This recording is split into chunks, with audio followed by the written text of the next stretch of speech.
As a production designer, my responsibilities are to create the time and the place within which the drama takes place. On The Power of the Dog, our story starts in 1925 in the state of Montana. I then have to really cater and tailor everything that I do to bolster the narrative, the storytelling. Power of the Dog is based on a book by Thomas Savage that was written in the 1960s and involves a family of two brothers who run a cattle ranch. We shot in New Zealand, so it was incumbent on us to be able to find a location that would play for Montana. I'm hoping that the New Zealandness of it sort of diminishes somewhat because it's the story set in Montana and we should believe it to be so in Montana. The valley itself, the Ida Valley, was very much a place that time forgot in many ways, because it's quite a long time ago, the 20s, 100 years ago almost. And we're looking for a place that didn't have modern farm buildings and other agricultural accoutrements.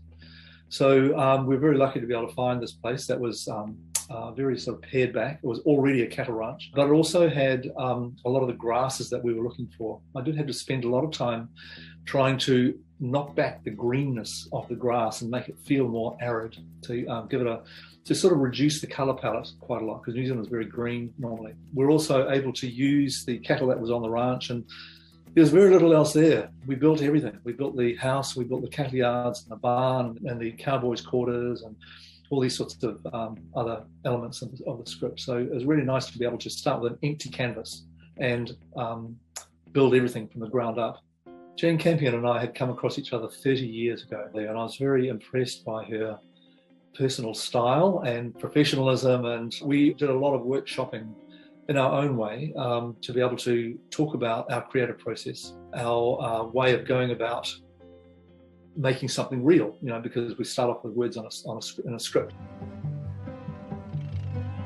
We did need to build the house as a 360-degree building. So, we did need to shoot all the way around the building, and we needed to shoot inside the location, front doors and inside the windows.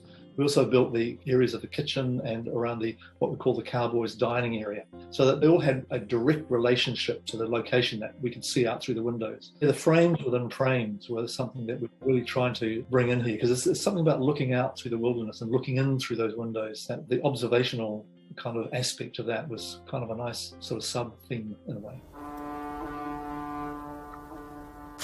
Perhaps the most challenging was, it wasn't just the sets that we were doing the whole environment. So a lot of the work we did subsequent to building it was all the aging processes, which were just endless amounts of paint washes and texture washes and paring it back and putting in the lichen and the mosses and all that sort of stuff for the outside of the sets. The same goes for the inside sets that we built in the stages in Auckland. We put a lot of work into the patinas of the walls, and just to give them a feeling of an old life here, and a very masculine, sort of leathery kind of feel to everything. Believe me, I had a very talented group of scenic artists, and of course the set decorators and the crew were just so enthusiastic about this film. It was it had stardust all over it in the beginning. I reckon this thing was like a perfect proportion and a perfect script. A perfect group of people came together to make it.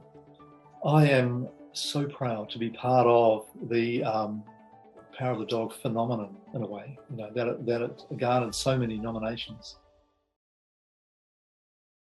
Hey, thanks for watching our YouTube channel. Find your favorite recipes, celebrity interviews, uplifting stories, shop our favorite deals, and so much more with the Today app. Download it now.